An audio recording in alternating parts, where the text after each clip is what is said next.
Check करिए जरा, आवाज मेरी क्लियर आ रही है वापस से आप लोगों को? तो उम्मीद करूंगा फिजिक्स समझ में आया होगा आपको चीजें, that is some basic concepts. चले, अब हम इसके बाद बात करने जाएंगे इस सेशन में नेक्स्ट, दैट इज बायोलॉजी। और बायोलॉजी में हम लोग सबसे पहले आज का जो इंट्रोडक्शन है वो बात करने जाएंगे कि बायोलॉजी है क्या एक्चुअल में, ठीक है ना। तो बायोलॉजी में हम लोग किस यूनिट को स्टार्ट करने जा रहे हैं वो मैं पहले आप लोगों को बता देता हूं। तो हम लोग बेटा लिविंग वर्ल्ड इस चैप्टर को स्टार्ट करेंगे, जो आपकी 11th एनसीईआरटी का फर्स्ट चैप्टर है, ठीक है ना। तो मैं आज डिस्कस करने जाऊंगा लिविंग वर्ल्ड के बारे में। सबसे पहले मैं आपको बायोलॉजी वर्ड का मतलब समझ जाता हूं, फिर हम बात करेंगे लिविंग क्या है, वर्ल्ड क्या है, वो सारी चीजें समझेंगे। तो समझिएगा बेटा, बायोलॉजी। बायोलॉजी वर्ड बेटा दो वर्ड से मिलकर बना है। बायो मतलब लाइफ, बायो वर्ड का जो असली मतलब है that is life, and logy, logy word का मतलब होता है स्टडी, जो हम लोग कर रहे हैं, हाँ या ना। तो जब किसी सब्जेक्ट में लाइफ की स्टडी, लिविंग बींग्स की स्टडी, लिविंग ऑर्गेनिजम्स की स्टडी करी जाती है, उस सब्जेक्ट का नाम होता है बेटा बायोलॉजी, हाँ या ना। तो आज हम इसी पर डिस्कशन करने जाएंगे कि लिविंग क्या होता है, नॉन लिविंग क्या होता है, एनिमेट मैटर क्या होता है, इनएनिमेट मैटर क्या होता है, कुछ इन चीजों की मैं बात करने जाऊंगा। और बच्चों, शुरुआत करने से पहले मैं आप सभी से बोलूंगा कि आप अपनी एनसीईआरटीज निकाल के बैठे, क्योंकि बेटा पेपर में यही आपको पास कराएगी।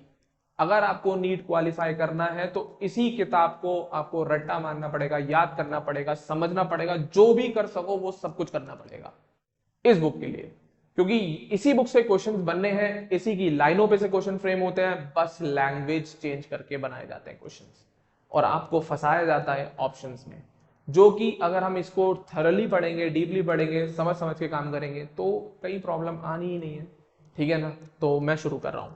बायोलॉजी, उम्मीद करूंगा टर्म समझ में आया होगा, ठीक है। बायोलॉजी टर्म का मतलब क्या है, जब हम स्टडी करें लाइफ की। अब बायोलॉजी की दो ब्रांचेस हैं, वो भी मैं बता देता हूं कौन कौन सी। बायोलॉजी को हमने दो ब्रांचेस में तोड़ रखा है, बॉटनी एंड जूलॉजी। बॉटनी में हम लोग पढ़ते हैं बेटा, बॉटनी में हम लोग पढ़ते हैं अबाउट प्लांट्स, प्लांट्स की स्टडी करी जाती है। और जूलॉजी में हम लोग जो स्टडी करते हैं वो डिस्कशन करते हैं एनिमल्स पर। तो जो एनिमल्स के ऊपर पढ़ाई होती है वो सब हम जूलॉजी में करेंगे, और प्लांट्स का जो भी डिस्क्रिप्शन होगा वो आपको बॉटनी में मिलेगा। क्लियर है? तो आज हम लोग सबसे पहले जो बात करेंगे वो केवल बायोलॉजी के ऊपर बात करेंगे, लिविंग और नॉन लिविंग पे बात करेंगे, ठीक है। तो आपका जैसे चैप्टर का नाम है लिविंग वर्ल्ड, ऐसी दुनिया जिसमें लिविंग ऑर्गेनिज्म है, हाँ या ना, उसी के ऊपर मैं डिस्कशन करने जाऊंगा। क्लियर है? तो उम्मीद करूंगा आप सबने एनसीईआरटीज निकाल रही होंगी। तो स्टार्ट करते हैं लिविंग वर्ल्ड। इस चैप्टर में आपको दो चीजें पढ़ने पढ़ने मिलेगी, diversity in the living world and taxonomic categories. मैं एक एक करके इन दोनों को एक्सप्लेन करूंगा। तो लिविंग वर्ल्ड चालू करने से पहले मैं आपको बताना चाहूंगा दो टर्म होते हैं, एनिमेट और इनएनिमेट। इन टर्म्स के बारे में सबसे पहले आपको पता होना चाहिए। एनिमेट का मतलब होता है लिविंग। क्या मतलब होता है बच्चा पार्टी? लिविंग। और इनएनिमेट का मतलब होता है बेटा नॉन लिविंग। ये दो टर्म होते हैं। एनिमेट का मतलब होता है बच्चा पार्टी लिविंग, और इनएनिमेट का मतलब होता है नॉन लिविंग, ठीक है। डिफरेंस क्या है? अब भाई लिविंग और नॉन लिविंग तो बचपन से पढ़ते आ रहे हैं, पर पता कैसे लगे कि कौन लिविंग है और कौन नॉन लिविंग? तो पता लगाने के लिए कुछ कैरेक्टर्स होते हैं बेटा। क्या होते हैं बेटा? कुछ कैरेक्टर्स, जिनको हम ऑब्जर्व करके डिसाइड करेंगे कौन एनिमेट है और कौन इनएनिमेट। जिन कैरेक्टर्स को देख के समझ के हम डिसाइड करेंगे कौन लिविंग है और कौन नॉन लिविंग है। क्लियर है? तो कौन कौन से कैरेक्टर्स होते हैं? आपने 10th में एक चैप्टर पढ़ा हुआ लाइफ प्रोसेसेस। तो लाइफ प्रोसेसेस में आपने कुछ प्रोसेस पढ़े होंगे, कुछ टर्म्स पढ़े होंगे जिनको हम कैरेक्टर मानते हैं किसी भी लिविंग का। तो लाइफ प्रोसेसेस सबसे पहला पॉइंट जिससे हम डिसाइड करेंगे कौन लिविंग है कौन नॉन लिविंग है। आपने सबसे कॉमन लाइफ प्रोसेस पढ़ा होगा न्यूट्रिशन। कौन सा टर्म पढ़ा है बेटा? न्यूट्रिशन। जानते हैं न्यूट्रिशन में क्या होता है? फूड का इंजेशन करना, डाइजेशन करना, एब्जॉर्प्शन करना, वेस्ट प्रोडक्ट का एलिमिनेशन करना, वो सब न्यूट्रिशन में आता है। तो कौन कर सकता है? लिविंग कर सकता है। क्या नॉन लिविंग कभी ये कर सकता है? नहीं कर सकता। हाँ या ना? दूसरा टर्म रेस्पिरेशन। क्या ये नॉन लिविंग कर सकता है? बिल्कुल भी नहीं कर सकता। तीसरा एक्सक्रीशन। क्या ये नॉन लिविंग कर सकता है? नहीं कर सकता। तो क्या ये कैरेक्टर्स ही तो है? इन्हीं को ही तो देख के हम बता रहे हैं कौन एनिमेट है और कौन इनएनिमेट। भाई चैप्टर स्टार्ट करने से पहले आपको ये बेसिक डिफरेंस पता होना चाहिए कि कौन तो लिविंग है और कौन नॉन लिविंग है। क्लियर है? हाँ या ना? कौन लिविंग है और बेटा कौन नॉन लिविंग है। तो ये दो चीजें डिसाइड करने के लिए हम कुछ प्रोसेसेस की मदद लेते हैं, कुछ फिनोमिना का यूज करते हैं। चलें आगे। इसके अलावा और क्या चीजें देखी जाती हैं? रिप्रोडक्शन। क्या बेटा? रिप्रोडक्शन। हाँ या ना? तो ये सारी कैरेक्टर्स नॉन लिविंग में नहीं पाए जाएंगे, इसमें ये प्रेजेंट नहीं होंगे। इन कैरेक्टर्स को देख के आप डिसाइड कर सकते हैं कौन लिविंग है और कौन नॉन लिविंग। क्लियर है? हाँ या ना? तो अब बायोलॉजी में हम केवल लिविंग के ऊपर बात करेंगे, नॉन लिविंग के ऊपर हम बात नहीं करेंगे। तो हम स्टार्ट कर रहे हैं द लिविंग वर्ल्ड। क्या बात करने जा रहे हैं बेटा? The living world. तो देखिएगा, पढ़ते हैं। आप एनसीईआरटी निकाल के रखना, पेन पेंसिल वगैरह जो भी यूज करते हो मार्क करते चलना जहां जहां मैं मार्क करूं। देखिए, how wonderful is the living world. भाई हमारी दुनिया बहुत ही ज्यादा खूबसूरत है, देखने का नजरिया होना चाहिए। ठीक है ना भाई? आप सोच भी नहीं सकते इतनी सारी चीजें हमारी वर्ल्ड में है। इतने वैरायटी के फ्लावर्स हैं, इतनी वैरायटी के प्लांट्स हैं, इतनी वैरायटी के इंसेक्ट्स हैं, एनिमल्स हैं। कुछ आपने देखे होंगे, कुछ नहीं भी देखे होंगे, बट वैरायटी इन ऑर्गेनिजम्स की हमारी दुनिया में बहुत ज्यादा है। और कुछ सुंदर भी है, कुछ डरावने भी है, तो वो डिपेंड करेगा। ठीक है? तो सुने आगे। The wide range of living type is amazing. तो भाई लिविंग टाइप्स की रेंज बहुत है, जो आप सोच नहीं सकते उससे ज्यादा है। चले, the extraordinary habitat in which we find living organisms, be it cold mountains, deciduous forest, oceans, freshwater lakes, deserts, hot spring, leaves us speechless। तो एक्चुअल में इतने ज्यादा वैरायटी के ऑर्गेनिजम्स हैं और ये सारी वैरायटी के ऑर्गेनिज्म बहुत ही एक्स्ट्राऑर्डिनरी हैबिटेट्स में प्रेजेंट है। तो भाई बहुत आश्चर्य की बात है ये। आप कहाँ कहाँ ऑर्गेनिजम्स को ढूंढ सकते हो जहां पर भाई इंसान नहीं पहुंच सकता। हिमालय पर्वत के ऊपर भी ये ऐसे ऑर्गेनिजम्स पाए जाते हैं, डेसिडियस फॉरेस्ट में भी पाए जाते हैं, समुद्र के अंदर कितनी वैरायटी के आप फिशेज, ऑर्गेनिजम्स, प्लांट्स सब कुछ देखते हो। फ्रेश वाटर लेक्स जो आपके आस पड़ोस में होगी, लेक तो कहीं ना कहीं होगी आपके शहर में, उसमें भी बहुत तरीके के ऑर्गेनिजम्स पाए जाते हैं। डेजर्ट्स जैसी जगह पे भी भाई एनिमल्स वैरायटी के। अब क्या डेजर्ट में मिलने वाले एनिमल्स आपके घर के पड़ोस में मिलेंगे? नहीं मिलेंगे। तो वैरायटी है भाई। और वैरायटी है क्यों है? क्योंकि अलग अलग हैबिटेट है। हैबिटेट है तो उसके हिसाब से ऑर्गेनिजम्स भी अलग अलग एडेप्टेशन कर लेते हैं। तो इतनी ज्यादा डाइवर्सिटी है कि हम इमेजिन भी नहीं कर सकते। क्लियर है? चले आगे बढ़ता हूं मैं। अब कुछ एग्जांपल्स दे रखे हैं आपकी बुक में डाइवर्सिटी के बारे में कि क्या क्या आप एज एन एग्जांपल देख पाए होंगे आस पड़ोस में। कुछ रिलेटेबल एग्जांपल है, तो देखें क्या लिखा आपकी एनसीईआरटी ने। The beauty of a galloping horse. कौन सा? आपने कभी घोड़ा को देखा होगा आसपास में, कभी आपके गार्डन वार्डन के आसपास का एरिया होगा, कहीं तबेला वबेला हो, वहां पे आपको हॉर्सेस दिखेंगे। माइग्रेटिंग बर्ड्स, चिड़िया तो देखी होगी, सबसे कॉमन चीज है। द वैली ऑफ फ्लावर्स, अगर आप कभी हिल स्टेशन वगैरह गए होंगे तो आपने फ्लावर गार्डन वगैरह देखे होंगे, वैली ऑफ फ्लावर्स होती है। या फिर शार्क, ये तो बहुत कम ही दिखता है, डिस्कवरी वगैरह पे आपने देखा होगा अटैकिंग शार्क्स। हाँ या ना? अगर नहीं भी देखा होगा तो आप लोग जाके नेट जियो डिस्कवरी पे आप देख सकते हैं, उसमें एक्वेटिक लाइफ भी प्रॉपर तरीके से दिखाते हैं। तो ये सब क्या है भाई? लिविंग ऑर्गेनिजम्स ही तो है। क्या एक जैसे हैं? बिल्कुल नहीं, बहुत अलग अलग वेराइटी के हैं। हाँ या ना? तो ये एक बहुत इंपॉर्टेंट टॉपिक है डिस्कशन का कि इतनी वैरायटी आई कहां से। ये इतनी वैरायटी के हम ऑर्गेनिजम्स ऑब्जर्व कर रहे हैं अपने चारों तरफ, ये आए कैसे? हाँ या ना? इन ऑर्गेनिजम्स का फॉर्मेशन कैसे हुआ, ये कैसे डाइवर्सिफाई हुए, इनकी ग्रुपिंग कैसे हुई, ये सब हम इस चैप्टर में पढ़ने जाएंगे। क्लियर? हाँ या ना? उम्मीद करूंगा यहां तक मेरे ख्याल से आपको सारी बातें क्लियर होंगी। क्लियर है? चलें आगे बढ़ते हैं। द इकोलॉजिकल कॉन्फ्लिक्ट्स की बात कर रहा हूं मैं, आगे समझें। The ecological conflict and cooperation. भाई हमारी जो इकोलॉजी, हमारा जो इन्वायरमेंट है, इसमें दोनों प्रकार की चीजें रहती हैं, कॉन्फ्लिक्ट्स भी हैं और कॉपरेशन भी है। कॉपरेशन में क्या, जब दो ऑर्गेनिज्म मिलजुल के रहते हैं, उनमें कोई लड़ाइयां नहीं, ना खाने के लिए, ना रहने के लिए, ना किसी चीज के लिए, तो ऐसी भी इकोलॉजी हमारे चारों तरफ है। कॉन्फ्लिक्ट वाली भी है, आपने जैसे सुना हो प्रेडेशन, टाइगर और डियर, ये भी दो ऑर्गेनिज्म है, पर क्या ये संग संग रह लेंगे? मैं एक पिंजरे में टाइगर और डियर को छोड़ दूं, सुबह तक शायद डियर होगा भी नहीं। हाँ या ना? तो इकोलॉजिकल कॉन्फ्लिक्ट्स एंड कॉपरेशन बहुत अलग अलग वैरायटी की पॉपुलेशंस में, अलग अलग ऑर्गेनिजम्स में देखने को आपको चारों तरफ मिलते हैं। तो वही लिखा है, the ecological conflicts and cooperation among members of a population. किसी पॉपुलेशन के मेंबर्स के आपस में कॉन्फ्लिक्ट्स भी होते हैं और उनके बीच में समझौते भी पाए जाते हैं। या फिर पॉपुलेशन ऑफ अ कम्युनिटी। अब ये क्या बवाल है भाई? तो सुनना, मैं आपको एक हायरार्की सिखा रहा हूं, वो समझिएगा। सबसे छोटी हायरार्की से मैं बड़ी हायरार्की लेके जा रहा हूं, जिससे आपको ये लाइन समझ में आए। सपोज करिए हम कौन है? ऑर्गेनिज्म। हम कौन है बेटा? एक ऑर्गेनिज्म है। ठीक है, अब ये पॉपुलेशन कम्युनिटी आपको थोड़ा क्लियर होना चाहिए। सबसे छोटी हायरार्की कौन है? ऑर्गेनिज्म। ऑर्गेनिज्म जब बहुत सारे मिल जाएंगे तो ये बनाते हैं पॉपुलेशन।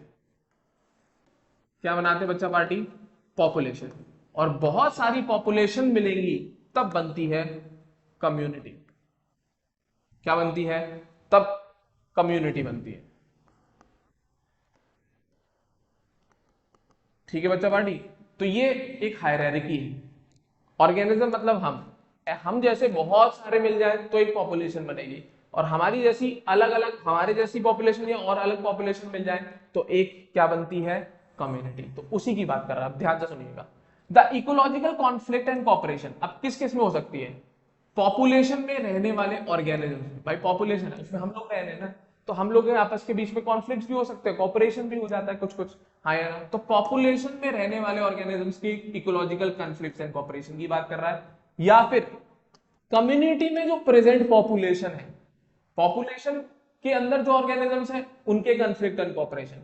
कम्युनिटी की जो पॉपुलेशन, अब एक थोड़ी होगी, एक से ज्यादा पॉपुलेशन होगी तब मिलके कम्युनिटी बनेगी, तो उन पॉपुलेशंस में भी कॉन्फ्लिक्ट ऑफ और कॉपरेशन हो सकते हैं। हाँ या ना? तब वही लिखा हुआ है, the ecological conflicts and cooperation among members of a population and among population of a community or even the molecular traffic inside a cell make us deeply reflect what is living। तो ये सारी चीजें हम notice करते हैं अपने चारों तरफ, और इन चीजों को देख के हम लोगों के दिमाग में एक बहुत इंपॉर्टेंट क्वेश्चन आता है कि लिविंग क्या है।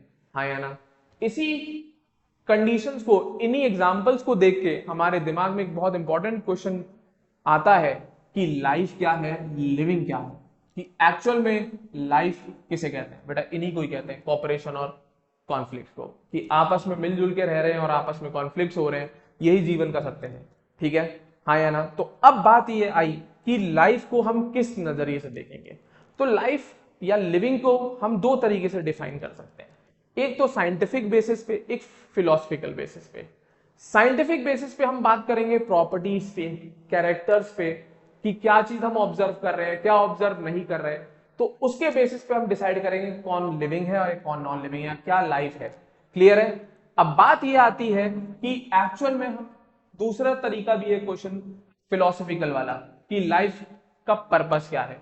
तो इन दोनों में से हम एक चीज डिसाइड करेंगे, दैट इज साइंटिफिक मेथड। तो वही बात कर रहा हूं मैं, आगे सुनना। This question has two implicit question within इट। अब व्हाट इंडिजिज लाइफ में भी दो क्वेश्चन है, पहला टेक्निकल और दूसरा फिलोसफिकल। पहला जो टेक्निकल क्वेश्चन है वो ये पूछता है, क्या पूछता है कि what living is as oppose to non living, कि लिविंग में ऐसा क्या है जो नॉन लिविंग के पास नहीं है। सबसे पहला क्वेश्चन यही है, अभी जो मैंने आपको बताया कि इनएनिमेट और एनिमेट। हाँ या ना? And the second is philosophical one and seek answer to what the purpose of life is. और दूसरा क्वेश्चन क्या है कि हमारे जीवन का पर्पस क्या है, कि हमने जन्म क्यों लिया है, एक्चुअल में हमारी लाइफ का गोल क्या है, हमारी लाइफ से दूसरों का क्या से भला हो, तो इन चीजों पे हम लोग बात नहीं करने जाएंगे। हम मेन क्वेश्चन उठाएंगे टेक्निकल वाला, जिसमें हम बात करेंगे कि लिविंग के पास ऐसी कौन सी खासियत है जो नॉन लिविंग के पास प्रेजेंट नहीं है। हम इन्हीं चीजों पे बात करेंगे। क्लियर बच्चा पार्टी? हाँ है ना? तो कुछ तो मैंने बता ही दिया कि क्या क्या था लिविंग के पास, क्या नॉन लिविंग के पास नहीं था। जैसे लाइफ प्रोसेसेस केवल लिविंग के पास होते हैं, नॉन लिविंग के पास वो लाइफ प्रोसेसेस नहीं होते। तो एज अ साइंटिस्ट हम लोग पहले वाले क्वेश्चन का आंसर देना ज्यादा इंपॉर्टेंट समझेंगे in comparison to purpose of life. हम पर्पस ऑफ लाइफ पे बात ना करके हम टेक्निकल क्वेश्चन का आंसर देंगे कि व्हाट इज लिविंग। क्लियर है? तो बेटा अब मैं बताने जा रहा हूं व्हाट इज लिविंग आपको, ठीक है ना? तो हम लोग बात करने जाएंगे about characters of living. Note कर लीजिएगा सभी बच्चे ये वाली चीजें।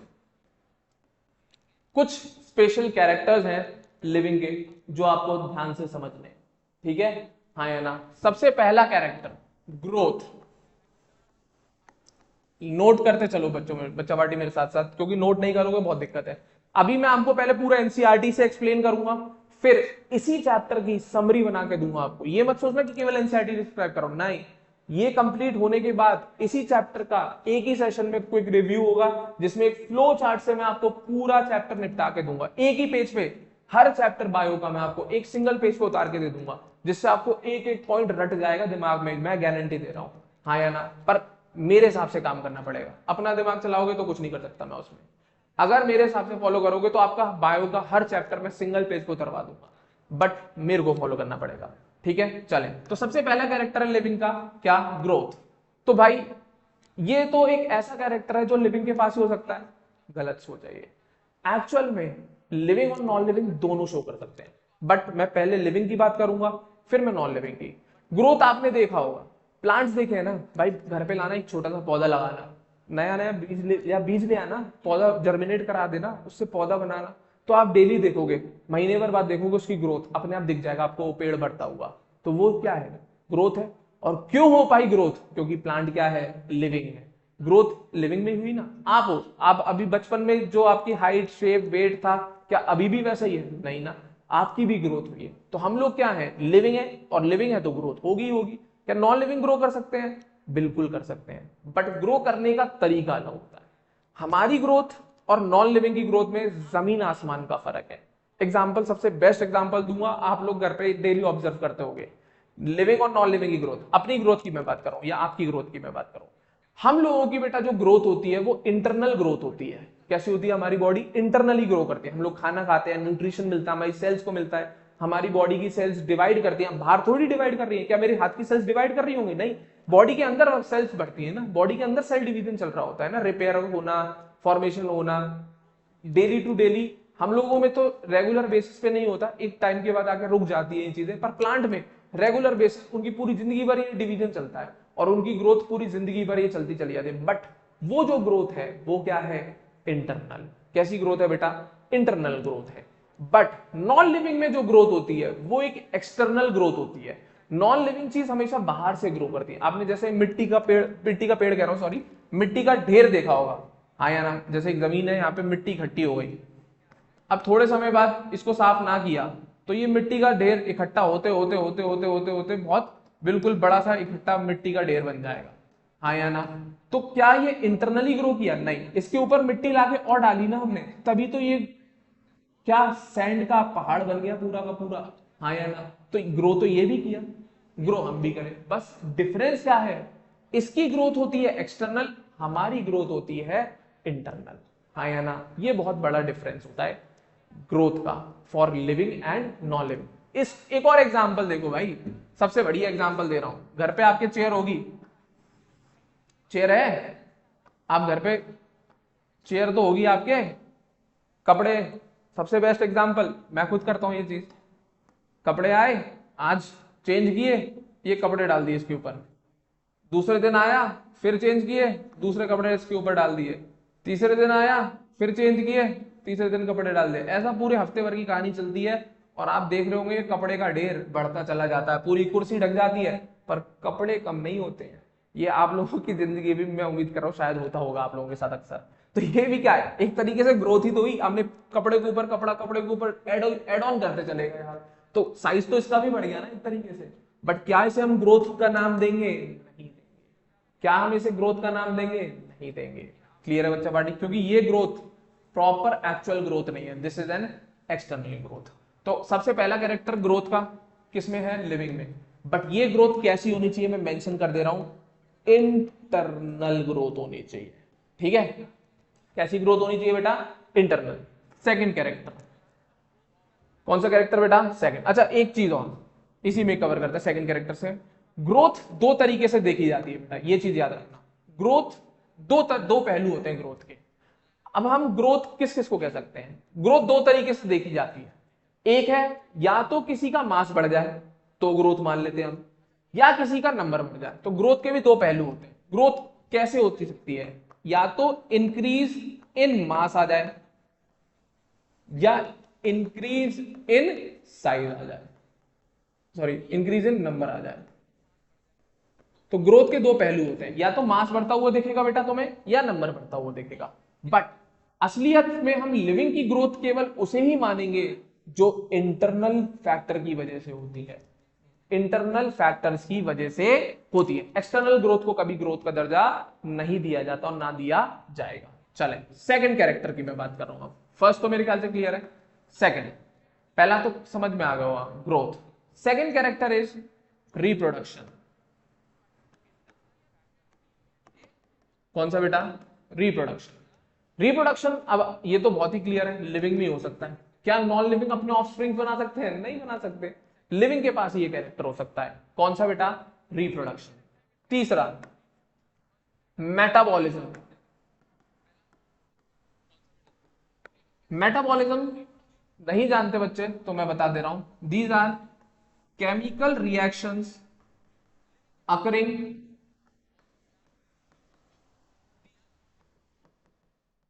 इन आवर बॉडी। मेटाबॉलिज्म क्या है? ऑल केमिकल रिएक्शन जो हमारी बॉडी में हो रही होती है। क्या ये नॉन लिविंग में हो सकता है? नहीं हो सकता। तो ये भी किसका कैरेक्टर है? लिविंग का। क्लियर है बच्चा पार्टी? फोर्थ, मैं ऊपर लिख दे रहा हूं, मेरे पास जगह नहीं है, चलो कोई बात नहीं, यहां लिख सकते हैं। Fourth consciousness. कौन सी बेटा? कॉन्शियसनेस। क्या? अपने एक्सटर्नल इन्वायरमेंट से वाकिफ रहना। मतलब अगर आपके पीछे कोई मैं डॉगी छोड़ दूं तो आप डेफिनेटली बैठोगे तो नहीं, भागो, हाँ या ना? अगर वो आपको काटने के लिए आ रहा है तो, ठीक है ना? तो अपने इन्वायरमेंट से अटेंटिव रहना, अपने इन्वायरमेंट के लिए अटेंटिव रहना, उससे वाकिफ रहना, that is called consciousness. Clear है? अगर आपकी तरफ कोई बहुत तेजी से बॉल थ्रो करे तो आप या तो कैच करोगे या डॉज करोगे। ये क्या है? एक तरीके की कॉन्शियसनेस है। क्लियर है कि आप अपने एक्सटर्नल इन्वायरमेंट के अकॉर्डिंग रिस्पॉन्स कर रहे हैं। तो क्या ये चीज नॉन लिविंग कर पाएगी? नहीं कर पाएगी। ठीक है, चलो आगे। तो ये कुछ कैरेक्टर्स हैं जो लिविंग के पास मिलते हैं। क्या बेटा? ये कुछ कैरेक्टर्स हैं जो लिविंग के पास मिलते हैं। और किस पे नहीं होंगे? ये नॉन लिविंग पे नहीं होंगे। किस पे नहीं होंगे बेटा? नॉन लिविंग पे ये कैरेक्टर्स नहीं पाए जाएंगे। क्लियर है? अब मेरे ख्याल से आप लोगों को यहां तक डेफिनेटली क्लियर होगा कि लिविंग क्या है और नॉन लिविंग क्या है। इतना बताने के बाद भी नहीं आएगा तो बहुत दिक्कत है। क्लियर है बच्चा पार्टी? तो उम्मीद करूंगा आप लोगों को यहां तक क्लियर होगा व्हाट इज लिविंग, कि हम लिविंग कैसे मानते हैं। तो लिविंग के लिए तीन चार चीजें आप याद रखना। सबसे पहली बात, इंटरनल ग्रोथ होनी चाहिए उसमें, नोट करते चलना। कौन लिविंग होगा? इंटरनल ग्रोथ मिलेगी उसमें, रिप्रोडक्शन पाया जाएगा उसमें, मेटाबॉलिज्म देखा जाएगा उसमें, कॉन्शियसनेस देखी जाएगी उसमें, ऑल लाइफ प्रोसेसेस देखे जाएंगे उसमें। जिस चीज में ये सारी चीजें प्रेजेंट हो, उन ऑब्जेक्ट्स या उन ऑर्गेनिजम्स को हम लिविंग का दर्जा देते हैं, और बाकी सब फिर क्या हो गए? Non living. क्लियर है मेरे ख्याल से यहां तक बात? चले अब हम नेक्स्ट टॉपिक पे आ रहे हैं, दैट इज डायवर्सिटी। किस पे आ रही है बात बेटा? अब डायवर्सिटी। अब लिविंग तो समझ में आ गया कि लिविंग कौन है, नॉन लिविंग कौन है। दूसरा क्वेश्चन अब ये है, क्या लिविंग ऑर्गेनिजम्स थोड़े से ही हैं? नहीं, मिलियंस में है भाई। अब डायवर्सिटी की मैं बात करने, डायवर्सिटी वर्ड का मतलब होता है बहुत ज्यादा वैरायटी पाई जाना किसी चीज की। जैसे आप कभी शादी में गए हो और आपको खाने की स्टॉल देखी, आप लोगों ने देखा होगा चाट पकौड़ी की स्टॉल्स होती हैं, तो क्या एक ही स्टॉल लगाते हैं क्या शादी में? नहीं, वहां पे बहुत ज्यादा डाइवर्सिटी होती है, बहुत ज्यादा वेरायटी की स्टॉल्स पाई जाते हैं। गोलगप्पे भी मिल रहे हैं आपको, दही बल्ले भी मिल रहे हैं आपको, आलू टिकिया भी मिल रही है, XYZ बहुत सारी आपको चीजें मिलती है। तो वो क्या है? एक तरीके की डाइवर्सिटी। सेम चीज आपको जब लिविंग ऑर्गेनिजम्स में देखने को मिले, उसे हम नाम दे देते हैं बायोडाइवर्सिटी। क्या नाम दे देते हैं बेटा? बायोडाइवर्सिटी। तो क्या एक लिविंग ऑर्गेनिजम्स हमारी इस बड़ी सी अर्थ पे? नहीं, millions of different types of living organisms हमारी इस अर्थ पे। और उन मिलियंस ऑफ लिविंग ऑर्गेनिजम्स को हम इकट्ठा जब कर लेते हैं तो हमें वो एक बहुत बड़ी डाइवर्सिटी दिखती है, जिसको हम नाम देते हैं बायोडाइवर्सिटी। जहां बायो वर्ड जुड़ जाए मतलब लाइफ से रिलेटेड है। किससे रिलेटेड है बच्चा पार्टी? लाइफ से। क्लियर है? तो हम बात करने जा रहे हैं अब diversity in the living world. अब कितने डाइवर्स लिविंग वर्ल्ड है हमारा, तो सुनना। If you look around you will see large variety of living organisms. अपने आस पड़ोस में देख लो, हाँ या ना? आपको बहुत वैरायटी के लिविंग ऑर्गेनिज्म दिखेंगे। एक तो खुद को ही देख लो, हाँ या ना? इसके अलावा आपके आस पड़ोस, अगर आपके घर में पेट है तो अपना पेट देख लो, वो भी तो लिविंग है। प्लांट्स लग रहे होंगे आपके घर में, उन प्लांट्स को देख लो, वो भी तो लिविंग ऑर्गेनिज्म है। आपके घर में इंसेक्ट भी आ गए होंगे कुछ ना कुछ, वो भी लिविंग ऑर्गेनिजम्स है, हाँ या ना? तो क्या एक वेराइटी, एक हर लिविंग ऑर्गेनिज्म सेम तरीके का है? नहीं, अलग अलग वेराइटी के हैं, सबके फीचर्स अलग है, सबके फंक्शन अलग है, सबके मॉडिफिकेशन अलग है, सबके ऑर्गेनिजम्स की लेवल ऑफ ऑर्गेनाइजेशन सबकी अलग अलग है, हाँ या ना? तो क्या डाइवर्सिटी आपके घर में भी इतनी सारी है? अब आप मान लो बाहर गए देखने, किसी फॉरेस्ट में गए घूमने, तो वहां और वैरायटी मिलेगी देखने को। तो क्या एक दो ही लिविंग ऑर्गेनिज्म के टाइप है? नहीं, बहुत डिफरेंट वैरायटी के लिविंग ऑर्गेनिजम्स पाए जाते हैं। तो वही लिखा है, if you look around you will see a large variety of living organism, B it a potted plant, जो घर में हमने पेड़ लगा रखा है, इंसेक्ट, बर्ड्स, योर पेट्स, अपने पालतू जानवरों को देख लेना, and other animals and plants.